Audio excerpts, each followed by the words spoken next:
This is definitely very, very all in. But the bottom lane, certainly huge advantages. I'm just scared for T1 on the top side of the map because Kiin, we know what he can do with this Lucian pickup. And yes, Renekton can win the matchup, but I just don't know whether Canna versus Kiin, the Renekton's going to win the matchup because I do have a lot of respect for Kiin's ability to play a counter matchup better than most, right? And we've seen Renektons come out of the end of this matchup quite okay. But based on the caliber of Kiin's Lucian, I don't think it should be the case this time. It should be a really hard matchup for T1, and the very peculiar thing is they knew that they were drafting into this. So we'll see if Renekton manages to beat Boris with some of his items, pick up the Ninja Tabi and the Bramble Vest early on, or if Ellim is going to sin out of his mind to try to offset the pressure up in top lane. But like you mentioned, Atlus, both of these team compositions are not intending to go the distance. And so we should have a very action-packed or early and mid-game focused game. Emphasis on soul captures is going to be very important. It should be in T1's favor, though, with the way that the lanes are set up. Well, especially bottom side, Dragon controls should be forever in the control of T1. But here we are, onto the Rift for game number 2.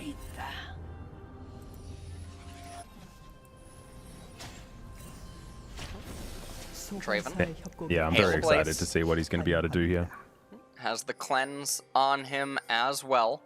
And this is going to be the main focus as Butterfree is going to disappear.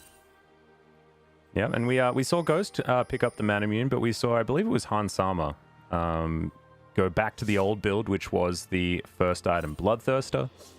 We're not expecting that one out of Gamayusi this time around, though. So still showing that, you know, there are a lot of options that you can go for, as it's game 2. And so what happens is we get pauses. And we did tell you that the first season of the Pog State was over, but don't worry, it's back. Here we are. It is definitely back. Unsure what... Yeah, we've got some audio stuff going on. I believe it was a Discord issue or something like that over on the Afreeca side. So not going to be something like we had during the final. I just really hope that we get a 4-hour pause. Well, I mean, now that you say it, wouldn't... do we have anything better to do? I don't think not. so. You know, this is what we want. We want to hang out at home and just chat to you guys, the collective, about what's been going on. You had a new show that you did last night. As we are back into the game, but we can talk about that. You're on with like Dom and Dagon, right? Oh yeah, face cool. Check. We've been doing that a couple of weeks now. Nice. How's it been going? It's been going real good. It's really nice. I stream it. Dom uploads it. That's how it goes.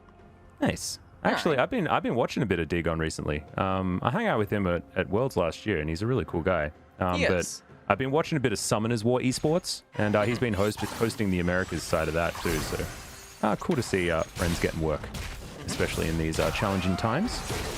As let's bring our minds back to the game just a little bit, having a little bit of a hover over this Hail of Blades Draven, which is definitely the standard Draven build at this point in time. Nothing to worry about there. There's effort. Skin choice on point, not necessarily coordinated, but it's damn cool, this Pantheon skin. You can see double axes being spun right now by Gamayusi, taking the lane a little bit slow, not just auto-attacking. This is where all of the Tyler 1 fans are now analysts, right? Because they've been watching this so much, they feel like they know everything about Draven. I mean, don't you? Yeah, I mean, it's me too. That's how I know that Draven exists. Gamayusi might be on T1, but he'd be lucky if he could play as good as Tyler.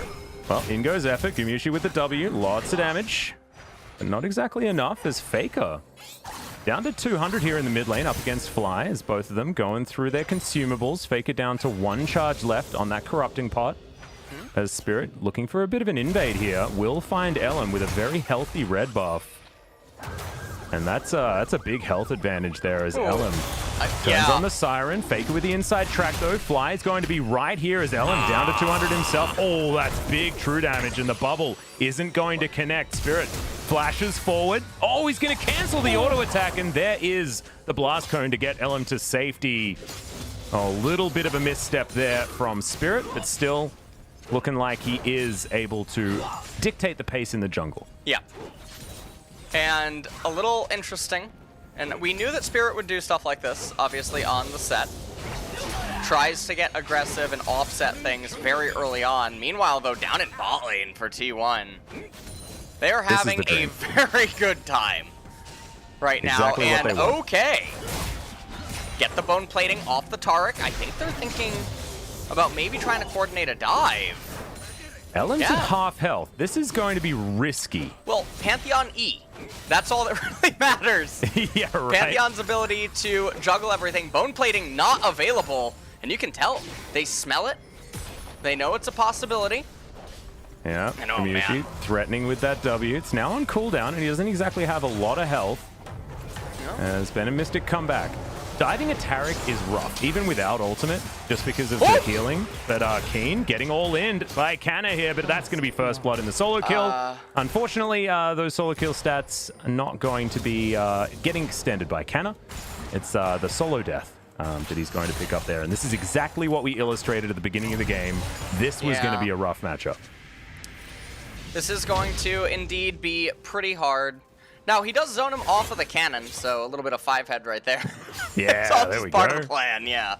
He took a crocodile over a cannon. Yeah. And, you know, in a battle, I'd probably take cannon. Well, you can see Kiin going to teleport on the back minion, Canna trying to keep the wave in front of his turret, but let's see how this all transpires. Yeah, I don't know what Kanna's doing. He goes for the trade there, double slice and dice. Just doesn't have the damage, really overestimated. And Kiin, he still had a biscuit. He didn't even pop it. Yeah, didn't have to.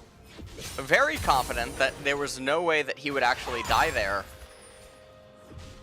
And this is very different. Even Fly is having a pretty good time here in the mid lane. It is going to be entirely even when it comes to CS. But you can see lane priority going over to the Syndra, which is exactly what you want to be doing, right? You want to be able to create as much space for the Sett jungle as possible, because he just doesn't clear as fast as something like a Volibear does. The reason you pick Sett into Volibear is based on teamfight matchup, right? Because you get to superplex the Volibear out after he ults himself in, and you can get extra damage there with the high health bar that he does have. So Spirit looking for a bit of a gank here towards the top side. And I don't see Canna actually going for any aggression, because we saw what happened last time. As Kiin might be able to get himself a plate, as Spirit is in position. Cheeky little shot there by Kiin as he dashes out of the way. Now with that on cooldown and taking a turret shot, he's attempting to bait. Yeah. But Canna's having none of it. Trying to tell a story that would convince Canna that maybe all-ending him with Dominus and Flash would end up being worthwhile, but not going to narrate it well enough. And this is going to be the third turret plate falling down here in bottom. Solo going over to Draven, so really good, nice coordination by Gamayusi and effort. Faker's a little trapped in laning phase right now, though. He's extremely low on mana. Does have the teleport available, so Fly's very low as well. So in that regard, Faker's actually doing very good. Gamayusi gonna even pick up the Scuttle Crab. Yep, almost towards his Mirror Mana, or Mana Mune, sorry. Not very close to the Mirror Mana, because of course pickaxe start to continue the dominance when it comes to the laning phase. Laning is a little bit more difficult when you go the Mana Mune build, because you don't have that overshield so early that Draven absolutely loves, allowing you to play extraordinarily aggressively without being able to be punished too much because of Bloodthirster's incredible amount of lifesteal. The damage potential definitely a little bit higher when it comes to getting that transformation and the power spike, which is about the time where you want to start cashing in for those adoration stacks. And speaking of those, we're stacking them up pretty high, hovering over the Pantheon right now, so can't actually see what the number is, but Gamayusi juggling pretty well here towards the bottom side. It's doing very good so far down here on the Draven. They've gotten themselves so much gold, and that's what's helping keep the gold score so close. As Kiin, now he has the culling. He's probably going to utilize it here, I would imagine. After getting the bone plating, we'll see. He ends up dishing it out. Yep, ardently blazes Canna there, as you can see. And these passive double taps are getting a little bit frightening. So maybe a little bit of wasted time there for Kiin. I know you talk about cheater recalls all the time, but wasn't exactly able to get too much that was relevant underneath that turret. Just wanting to stick around in lane for a little while longer was the Lucian. You can understand why, because he's ahead by a gigantic margin. As Gamayusi's actually heading towards top lane. They want to kill Kiin. Yeah. They are trying to get out of this laning phase. They feel like the advantages they secured down in bottom is big enough now, and they want to do the flip. I'm very surprised they're doing this, though, prior to getting the Mountain Dragon, because it's such a valuable Drake for both of these two teams, given that they're both all-in centric. So a little surprising. They already lost an entire minion wave bottom lane as well. So they are in a deficit, as you can see in the gold score. As Spirit in position, that ward probably going to get a lot of value, as Spirit hasn't actually stepped out of the Tri-Brush just yet, and things are starting to get very, very dark. Ooh. Yeah, that's unfortunate. Yeah. It's the blast cone as he hits his sweeper and has to walk back around. Canna moves down towards the bottom side. And yeah, T1 just trying to share their power around as Gamayusi gets further ahead. But Afreeca, I mean, they're trying to start the Rift Herald here, but this is really surprising. There's no reason to really do this, because if they blunder this, all of Lucian's pressure is going to be offset. Yeah, and theoretically, if Gamayusi's able to get any of these kills, then that's a lot of money going over to T1. However, Gamayusi not able to get up with the Whirling Death, and that is going to be Shelly secured. Bubble connecting onto Fly once again. Nice little geometry there played by Faker, as he doesn't find the Paddle Star off the other end of it. Level 9 should help him out when it comes to landing Bubble into Paddle Star, even when the cooldown is not necessarily up there yet. I just have no idea what the whole point of the rotation is. You can see they're re-swapping. I don't know what is going on right now. They're going to send Kiin back down into bottom, and this is going to mean the Mountain Dragon gets picked up for free, and this is something that never should have happened. This just feels weird. Like Afreeca is blundering here. They're actually putting Renekton into a lane that he's going to be happy with. As weird as that sounds, the 2v1 is much more ideal. And if they take his turret, he's just going to get free farm in the long range and top, and T1's not really going to care about this. Well, you can see it's taking a while for Ellim to take down the Rift Herald, but that is a lot of plate gold going over to Mystic. They want to try and get their Kalista back into this game. I guess it's a priority problem, as Dazzle's going to miss. Good dice out from Canna, as Mystic not going to be tanking up that turret because it's Ben that just holds onto the aggro for as long as he can. But plates, plates, plates. And the Rift Herald not really meaning too much, right? Because the same amount of plates are going to be consumed here by T1 on the bottom side. And so as the dust settles, it's Kiin that's getting wrecked here. And I agree with you. I think that being able to get down there and challenge for the Drake, as here's the Cosmic Radiance. Is Canna going to get back? That's a face breaker. The Crocodile looking to try and take down the Taric, but there's the Fate's Call. Good knock-up, and all the sticks going to get pulled out, and that is going to be a handbag there towards the top side. Whirling Death not doing anything there. I'm usually just throwing it out as a celebration. At the end of it all, I mean, T1 are very happy no matter what. He bought so much time. And even though Renekton ends up going down, just look at how T1 coordinated their bottom lane. They get the first turret of the game. That's really helping offset the pressure. And now Renekton's going to be very happy. The top tier 1 turret goes down. He's thinking to himself, wow, delicious. I no longer have to run up in a long lane against Lucian. Or if he goes down into bottom lane, now he's the one with a turret. He's able to hug it down in bottom tier 1, and there's not a dragon, so it's not like he's missing out on anything. Faker winning against Fly in mid lane. He's up a level, and he's up 2 turret plates. Yeah, the pressure definitely going back in favor of Faker in that lane after we did see Fly have a decent start. Afreeca still ahead when it comes to money.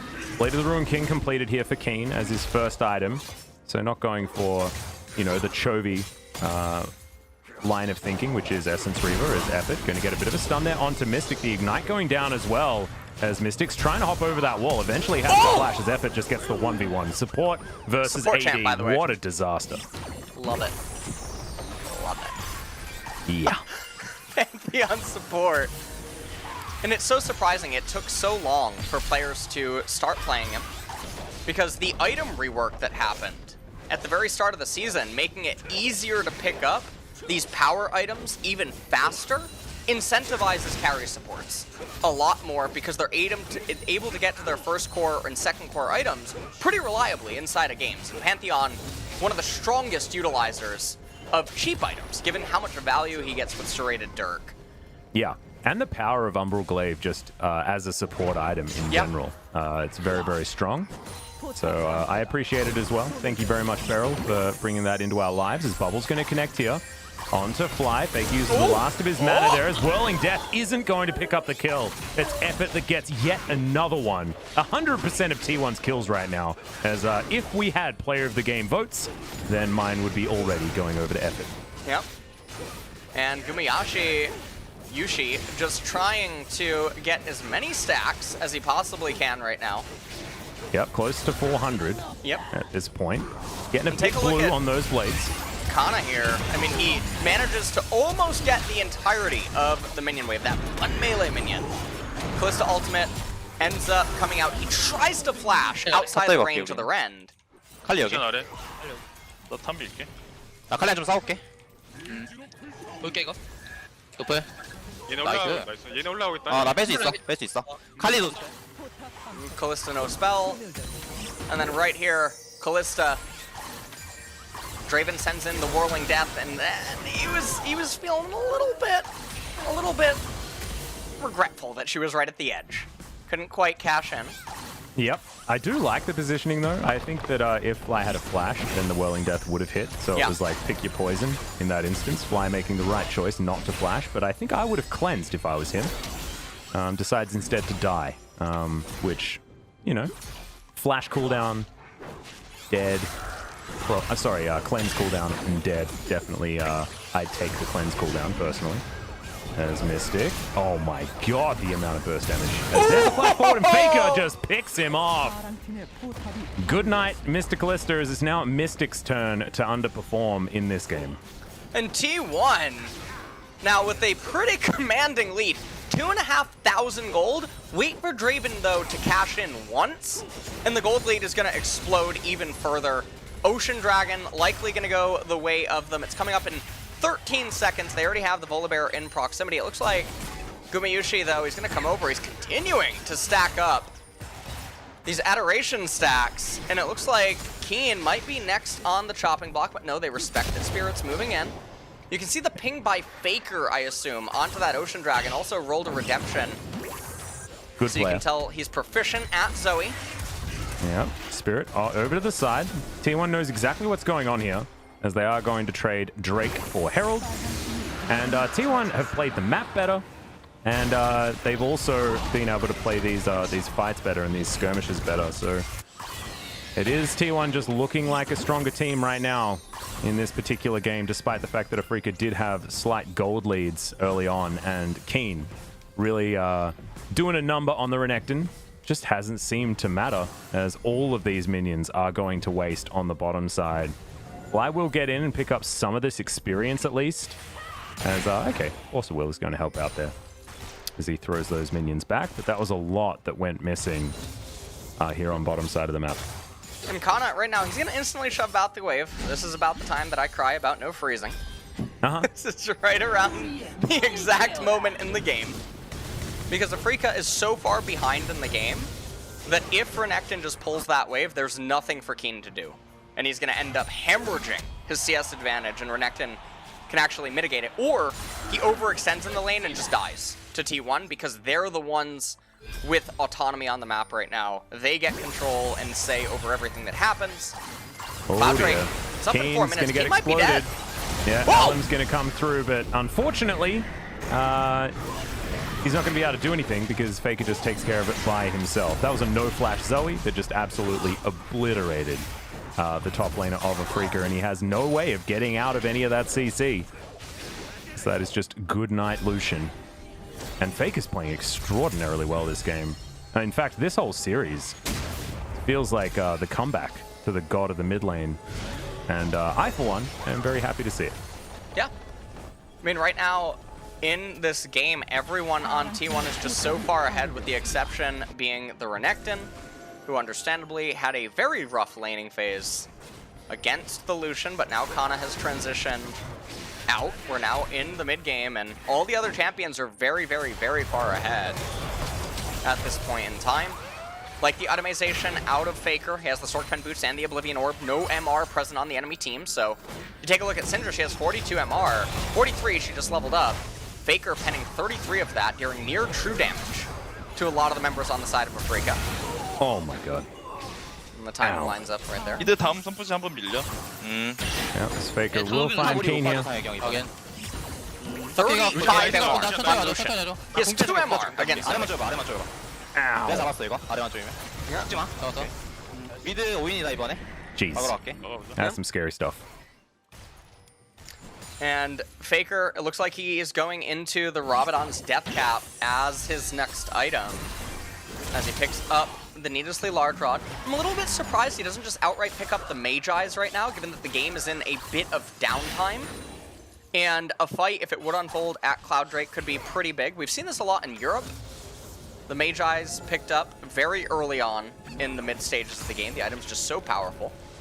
Yep, also a very good snowball item, and for a comp like this, certainly does work out very, very well there also. And so I would also like the idea.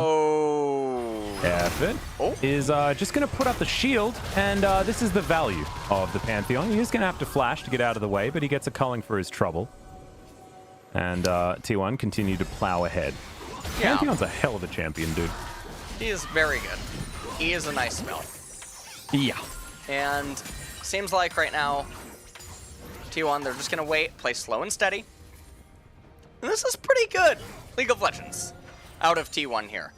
Very, very, very clean play. It's not dominating and creating avalanches in the way that Damwon is, but they seem to be very aware of what the state of the game is and what they need to do in order to win. They're not trying to force anything or doing anything a little bit too reckless. And nice attempt by Canna. Yep, throws out his Blade of the Ruined King at Kiin. I like that he's still playing aggressively, 0-2-0, so definitely not the performance that he had in game number 1, but definitely not the same matchup either. As Kiin's Lucian, very different to Fly's Ornn, as Spirit is going to be able to lock away his big chicken. And now, with the Cloud Drake spawning in 25 seconds, I have a feeling that T1 should be able to isolate Soul Point very, very conveniently. And I actually quite like Cloud Soul for Draven. He likes throwing out Whirling Death as often as he possibly can. So we do like to talk about Cloud Soul benefiting the team that does like to use R buttons a lot. And I guess, you know, T1 like their R buttons. Well, Cloud Soul, very good for Volibear, Renekton, and Pantheon in particular, once they end up getting there, the MS. Yep. As almost a 5,000 gold lead here for T1, and I feel like Afreeca, I mean, this is their funeral if they try to genuinely take a fight, although Effort gonna get popped. He's gonna get popped. Unfortunately, the E is, it's very powerful, but not quite that powerful. As Afreeca waited out and do manage to grab the kill. They will also follow it up with a turret here, so a bit of a resurgence out of Afreeca as Ellim puts on the Siren. Isn't able to get the stun or anything like that onto Kiin. As Bubble not going to connect with anything either. So Afreeca just going to start off this Drake, and T1's plans are going to get hindered you know for the next little while. It was all part of the plan, Atlas. What's going to happen here is Pantheon with his ultimate. No, never mind. It does not seem like that's going to be the case. But it was not a cruel ploy in the end, as they're now headed towards the Baron, and you can see Afreeca. They're respecting that this might actually be something that's happening, and Draven, pretty good at taking Fly has his Baron. blue trinket, so he puts it down in the Baron pit. They do spot it out as the bubble is not going to connect. Afreeca are going to move around it. Effort over to the side. T1 now going to be peeling off the Baron. They're looking for a team fight. Now they're back to a 5v5. Good stun is going to land as the Superplex is going to get in there, and the double face breaker from Spirit. Cosmic Radiance, perfect timing as Spirit flashes forward with the Haymaker, and T1 are going to get wiped out. That's a great knock-up to land onto Effort. He should be free food here for Afreeca, as Mystic is going to be able to help take him out. Ellim's also going to fall as Fly picks that one up, and Afreeca are back in it. I feel like I caster cursed T1 in some weird way where I was commenting how safe and calculated their play was and that it was very correct with everything that was going on.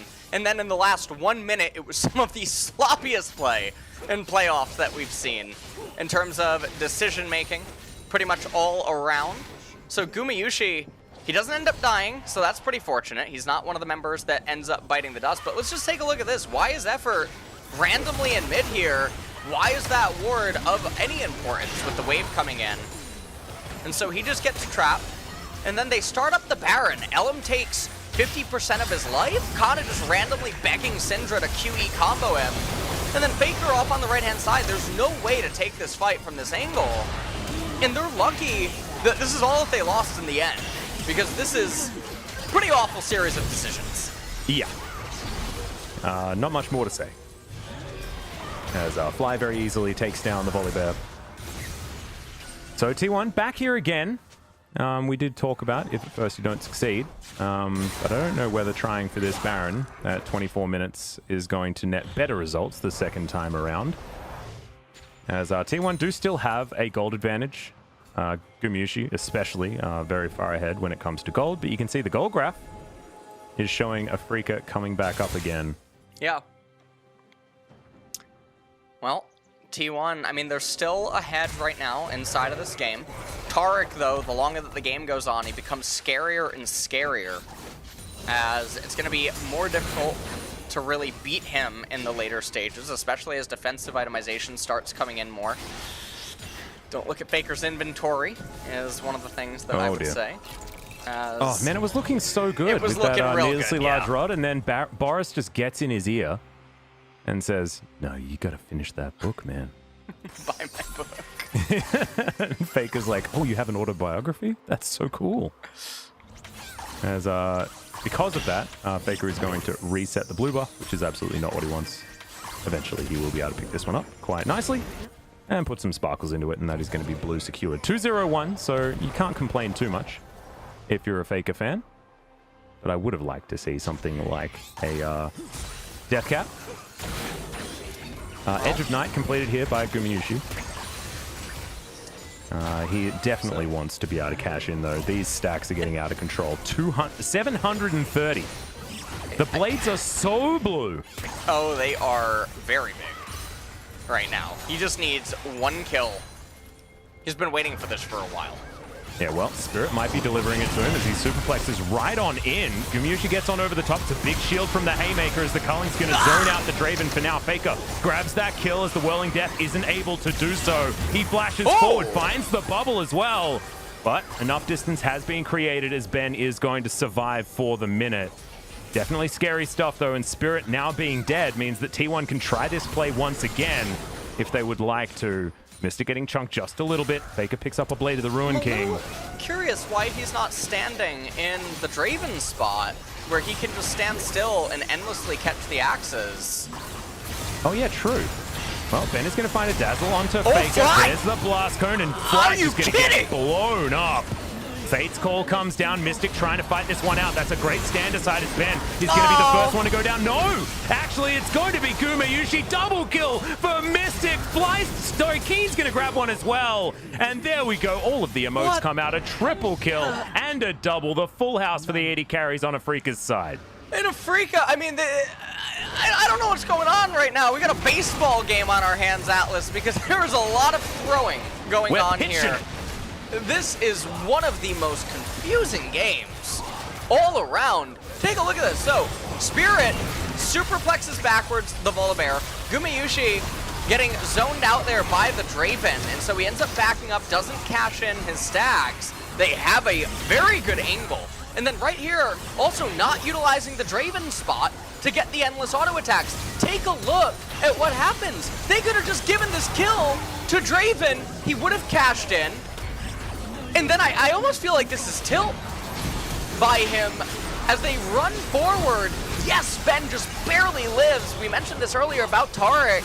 He can become very obnoxious in the later stages of the game. And now T1, they lose the Baron. They're going to pick up the Cloud Dragon, but what a series of blunders by this team. Absolute disaster. And as well, a whole lot of those adoration stacks now down the toilet for this Draven. Not going to be getting online anytime soon now, especially with this Kalista being very, very big. Death's Dance as well as Ninja Tabi means that Mystic's actually quite tanky also and has all of that that lifesteal available. And now Afreeca have grabbed themselves the gold lead. You can see they had a little bit of a slump, you know, shareholders got a little bit worried, but now they're back into it. We're investing in Afreeca. Well, As, I don't know, maybe it's Boris switching sides of the map that's led us to this point. well, Gamayusi now down to 220 stacks on Draven. That definitely hurts. Yeah, it's devastating. He is getting to get them back up, though, really quick. Trying to do everything that he possibly can. Actually, probably prefers the Baron minions to be buffed, so he can auto them a little bit more. Now the siege is coming in. The real question, though, is that Afreeca now is the one in a very commanding position. The items are very in their favor. Faker yet to have that death cap completed. I think Ellim might be building Locket. Ooh, culling. Not doing enough. And yeah, that'd be interesting. Looking forward to seeing it. Zeke's Harbinger done for Ben as well, so he's going to be buffing up Mystic even further. Kalista going to be very important for these guys. Kiin looking for his Essence Reaver does have QSS done. Very valuable up against Faker, who has been landing a lot of these bubbles throughout the mid-game. He's got a death cap, speaking of which, and Gamayusi is going to be able to plow through this red buff very comfortably.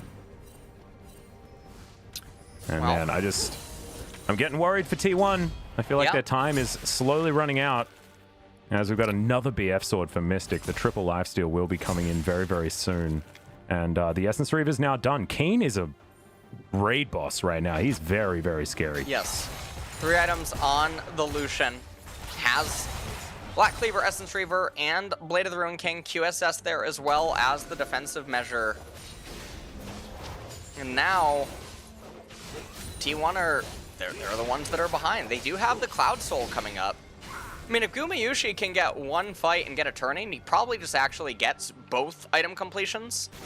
He'll end up picking up his 4th and 5th item probably at the same time, which is pretty big. They might find it here. Okay, he does have flash available, immediate QSS. That was very Captain Jack, loved it, as there's the fadeaway culling as well to soften the members of T1, and now Kiin looking to try and turn it. Spirit, can he find the correct engage? So far, not exactly there just yet. Good face breaker as effort gets over the wall. T1 actually trying to start this fight off. As there's the Cosmic Radiance, and now Afreeca pull the trigger. Fly landing a nice stun. There's the knockup. Ben goes through with the Dazzle. He's going to sacrifice himself as the blades are going to be cashed in, but Mystic still bouncing around the battle and is going to be able to pick up one of the kills. Faker now running for the hills as Afreeca are going to win yet another team fight. And it looks like Fly is on the hunt for Faker. Not going to be able to get him, though, in the end. And so now you can see Kiin running through the red side jungle, but still, Draven did cash in before he ended up dying, and so that is a victory in itself. So even though it's 2-3 in favor of Afreeca, the Draven passive is helping to mitigate that a little bit. Faker, though, actually gonna die. Yeah, Ellim also in trouble as there's the point-blank culling as Kiin goes past the turret to get that solo kill onto the Volibear. This is what happens when the top laner of Afreeca is enabled. And I'm just so happy to see Kiin playing well, man. It just, been talking this guy up, hasn't been performing all season. And finally here in the Gauntlet and in the playoffs, Kiin looking good. And you're gonna see Ellim on the right-hand side in this team fight. He's looking for an angle to re-engage. Effort goes over the wall, but he's being very conservative in this team fight, and then it becomes a full-on disengage. T1 on the opposite side of the map. And Ellim, I mean, he jumps into the fight. He does literally nothing, actually. I guess he Qs at the end, the Peacemaker Sett, and that ends up being it. Summons a lightning strike, and Faker, I don't know why he took the route that he did rather than just trying to run into Fog of War somewhere and recall. He kept trying to run back to the own safe haven that was his base, but now 4,000 gold lead for Afreeca, and they're going to pick up the Cloud Dragons. Yep, this is going to be their second Drake of the game, denying this Cloud Soul over and over again. Are Afreeca with their advantages that they have been picking up, close to a 4,000 gold lead. Another BF sword done for Kiin. Looks like Infinity Edge might be coming in as fourth item. That is definitely a lot of damage out of the Lucian. Just the Mercurial Scimitar after that to be completed. As Mystic hasn't been home in a while, I don't think. He's been sitting on these items for a really long time, but I guess only really has the option of completing the Bloodthirster, which is a bit of an investment. There's some popcorn chicken, going to be delicious here for Afreeca. As Baron is available, and Afreeca just wondering how to set up for it, as Gamayusi going to tank the culling, but it's a decent stun to knock Kiin out of it. And Gamayusi back to full health very, very quickly. Well, T1 are posturing around right now. Baron is live. We're still going to fight on our hands. Afreeca, they are favored right now inside of this game, but it's not impossible for T1 to obviously win a team fight and then turn things around. It does feel like they are playing a bit of a 4 versus 5 though at this point in the game, because Renekton can't do a whole lot. Very hard for him to fight into Taric at this point. He ends up working against T1 because of the Sett. He's basically just a pick and a stun bot at this stage in the game, but Taric is very, very obnoxious. And with more and more utility items coming out on the side of Afreeca, things continue to get worse. I wonder if Lucian is going to go for the Bloodthirster as his next item, or if he'll pick up the Infinity Edge on the Lucian. I'm expecting IE, but I do respect the Bloodthirster. Would mean triple lifesteal for the Lucian as well. But there is a Morellonomicon, I guess. So Faker is able to deny a lot of that healing, theoretically, if he's able to land his skills in a team fight. And as Gamayusi going to go back, looks like Mortal Reminder might be ready for the Draven. Yep, and Draven full item. The purple Draven build. Yeah. I like it a lot. That's not the scoreline that we were wanting. Of course, you know, Gamayusi undying in the first match, 9-0 and 8. This time around, 1-2-3. So we can count that it's not exactly the better KDA in this situation. Not over yet, though. As Fly, as his Banshee's Veil, as well as his Death Cap. I want to point out that Fly is definitely of an aggressive mindset this game. Picks up Faker's skin to take into him in the mid lane, which is bold, to say the least, especially after game 1. But he's had a good game so far. That IE is done. Kiin, massive, absolutely massive right now on this Lucian. Just making his way towards his last item, which will certainly be the Scimitar. As this game is definitely going the distance right now. It's only a 4,000 gold deficit still, so that has been retained. I'm curious how many stacks Draven actually has back up again. Yeah, might have a fair few, as he doesn't really have very much to buy. I mean, he's going to be cycling through items now, as far as selling some things. He might sell his boots in favor of getting Phantom Dancer or getting Trinity Force, if he would want a movement speed item that would also give him more upside. Yeah, some added safety also. Yeah. We'll see what ends up happening. A lot of the pressure right now on the side of T1 is going to be on Faker, however.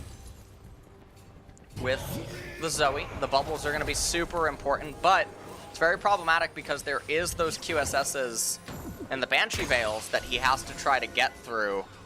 Also Taric, right? Cosmic Radiance is so good into the Zoe, as there's another culling thrown down, but just for a little bit of a tickle out of Kiin. And Gamayusi back to full very, very quickly, as you can see.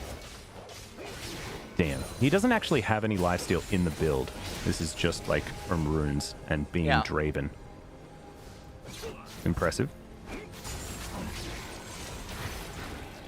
Well, we'll see what is going to happen in the final dance. Cloud Dragon coming up in 20 seconds. Oh, sorry, Sanguine Blade is in there, so never mind. Gamayusi does have that one. Yes, continue. Does not seem like this game is going to be going on probably for that much longer. I mean, Cloud Dragon will be taken. both parties nearing the end of their rope. T1, they're going to come into Baron now. They're going to clear out the vision. Draven, I don't believe, can solo it with these items. I think he needs a Bloodthirster for that. Looks like Kiin, though, speaking of soloing, is going to solo that dragon. Yep, very comfortably. We're going to have a lot of ultimate cooldown here for Afreeca as Ellim. They are going to make their way back into the base. Bubble is going to connect. Onto Ben. Almost gets one shot there by Faker. Whirling down. And that's going to secure it. Fly also limping away from this fight. As Mystic, I don't know, that was very weird. The Fate's Call went off but didn't go off. As Ben unfortunately died the split second that came in. That was really odd. What was that, man? And Gamayusi gets the cash, and we'll see if he actually does get any other item, or if these are just gonna be steroids for his elixirs. Yeah, it just needs more. He's just gonna be filling his fridge with all of those elixirs. As he may not even go back to base. Who knows? Oh no, as Spirit might be caught out. This could be their ticket in, as there's the stun. Bubble's also going to connect. Goodbye, Mr. Spirit. They wait for the stun. They have a wave in top with Baron. And so the death timer on Spirit, very, very long right now. They have teleport on Canna too. They could do some pretty tricky things here, but Tariq's back up. Yep. That bottom wave for Afreeca is right on the front door. So there is a theoretical split push opportunity, backdoor idea for Kiin, if he would like to. That's if Afreeca want to throw away any team fight. But now, they have all 5 members here. The Baron is on T1, but they still have to break through the base. As Kiin bouncing around, not going to get bubbled. And Afreeca staved them off for the moment. Draven's going to go back. Let's have a look to see what he's going to be purchasing as he sells those boots. Sell the boots? What are you guessing? What are you guessing? Oh, I'd like Trinity Force because it just costs a lot of money. I would like Trinity Force, although I could... Does he have Yumus yet? Oh man, that was so close to Mystic being able to pick him up. He does, yeah. He does have Yumus, yeah. He does have Yumus. I don't think he has Duskblade. He could theoretically build Duskblade for even more lethality. I imagine it'll either be Trinity Force or it'll be Phantom Dancer. Oh, Bloodthirster. No. Okay. And so now he has plus devil damage. Oh no, he actually grabs the elixir and now he's got even more. So 700 whirling death damage. Ain't bad at all. Alright, so he's just going to rely on W and Yumu's for his movement speed. That's obviously fine, as long as you're catching your axes inside of fights and everything is stationary. He's going to be able to stand his ground and pretty much go toe-to-toe with anyone now. None of the marksmen should be able to beat him in the 1v1 anymore. Yep. Should be no hope for that. But the problem is that both of these teams really suck at sieging. And so because of that, this is a very long and drawn-out game. Yeah. Kiin looking for that Mercurial Scimitar, hasn't built that one up just yet. Still sitting on that 700 gold bounty. Gamayusi's moved up to 650. Just the realities of being Draven, I guess. 3, 2, and 3. So, you know, you went from 1, 2, 3 to 3, 2, 3 in the last 10 minutes or so. So nicely done. But this game is definitely going the distance. 42 minutes. With 2 comps that we thought were going to be all about the mid game, right? We didn't think that this was going to be extended this long. But when the 2 team compositions are pretty similar, that is likely to happen. As Afreeca, I still think that, you know, their team fight, if things go the right way, the Tariq is able to create so many problems for T1. But then, if he just dies before it even starts, it's not really going to work, because he's going to have to spam that heal to get himself back up again. And Afreeca right now, they're still in a pretty good position in this game. The game is very even, pretty much all around. Tariq, not sure if he's going to be able to get any more items picked up.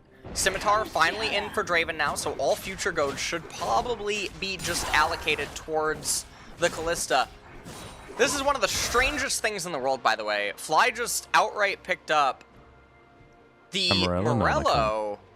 It might be to try and stop Gamayusi from life stealing through. Yeah. Yeah. It might actually just be solely for the Draven. Obviously, there's not a whole lot of magic resist on the side of T1. And so it's not like Void Staff is of the utmost importance. And also... Okay, that the E once again being pretty good, but Kiin doing a lot of damage there to the squishy Pantheon. Not going to get punished too much because, of course, the heal's coming out of Taric. He has the Zeeks now also picked up. Yeah. So they're going to be connected to him, I believe. As they have one each. That might be Knight's Vow. I'm not entirely sure. Yeah, Zeeks is on Mystic. As Afreeca coming through looking for Kiin. Not able to get him. Remember, Mercurial Scimitar is still there. And this... Wait, all right, Spirit looks for it. There's the face break, but the flash out. That means Spirit goes the wrong direction, but the Cosmic Radiance is so strong. 1v1 in the backline is Ellim. He's very, very big, very tanky, but he's still running the hell away. This is going to be Cloud Soul, a 4-stack Cloud Soul coming through from Afreeca. And ever since that third Drake is Kiin, he is going to be able to find Ellim here. He gets a decent stun. But I think that Kiin's going to be able to grab this one as Spirit comes over to help out. And that is just the solo kill. Spirit didn't even want to get an assist. As, the Frozen Bear is going to go straight to the Death Chamber. And Afreeca, I mean, this has been a marathon. But they're in a good position right now. Yeah, and you can see that right now Gamayusi, I mean, Spirit just runs at him. And Gamayusi flashes a little bit too late. Not able to get to the blast cone, not going to be able to get there over the wall. Just T1, not with the best angle to protect him here. And you can see Canna, he was playing for some sort of a flank angle, but really all you need to do is try to protect the Zoe. The only person that's really long range that you're afraid of is obviously the Syndra with her QE. So this is going to be the Cloud Soul now on the side of Afreeca. As we are nearing the 50-minute mark, Scimitar now picked up on the Kalista. I don't know if you saw it, but Lifesteal. Gamayusi, that is a lot. Yeah. Gamayusi sold his items and then just re-completed to the same exact one. So he's probably thinking, this is a very awkward spot. I'm not sure if there's something better. Faker, oh man. That's a lot of whirling death damage, That actually. is, yeah. I mean, he's going to heal it back up, though. He has Scimitar and Blade of the Ruined King. And Ben. And Ben. So yeah, it's going to be healed up pretty quickly. As Afreeca move on over to this Baron, remember they have a lot of Baron secure, especially with a full build Kalista, as they're going to even throw a Rift Scuttler at it. Control vision is going to be taken away here by T1 though, and we are going to have a 5v5. This could decide the entire game as Mystic. Going to get tagged by Faker. Dazzle going to miss. Onto Canna there, but the standard side also not going to connect. Spirit in a bit of trouble. Wasn't actually able to tank up the Baron all that effectively. And now he's going to have to go back home. Bubble not going to connect onto Ben.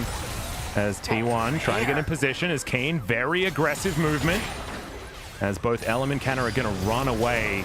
Storm Strike doesn't connect. Historically, this has been where T1 as an organization has actually flourished the most. In these very long, drawn-out games, the players tend to remain the most calm and manage to win it out. It's historically been how they've won a lot of their games. Effort. Very, very careful. Yeah, that was a chunking. So he's going to have to go back now as well.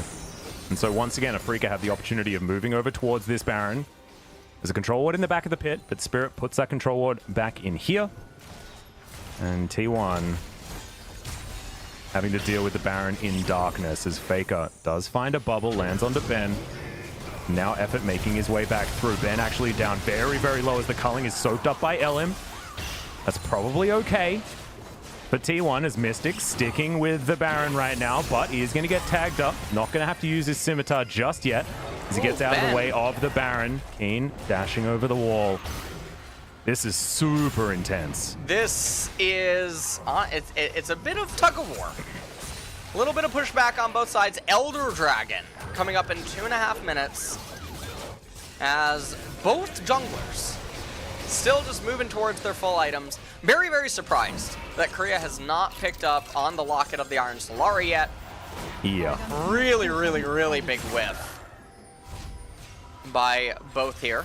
And I mean, itemization is pretty much all that we can talk about at this point in time. Zanya's still the final item, yet to be picked up by both Syndra and Zoe. And that wave almost raised the turret. That is super scary. We are at this point of the game where the minions are hurting. Yeah, side lane management's actually going to be very, very important. And you saw Afreeca just drop the ball a little bit on that front. This inhibitor turret is going to regen its health, but probably not enough. As you can see the Lucian going back. He picks up Phantom Dancer after selling the boots.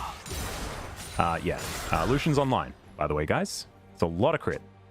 And is actually now going to be much safer as well, with the fact that he has Scimitar as well as the shield through the Lifeline passive. So Mystic here bouncing around the mid lane. He still has his boots. Of course, boots are very, very valuable for a Kalista. As Spirit in flanking position, he flashes on over, looks to try and grab someone back. Facebreaker comes in, and there's the superplex onto Canna. He's very, very healthy, and actually does have the stone plate completed, but there's the power of the Cosmic Radiance flashing forward, and picks off the Draven. This should be the team fight for Afreeca, as now Effort tries to run away, but he doesn't have enough shields back.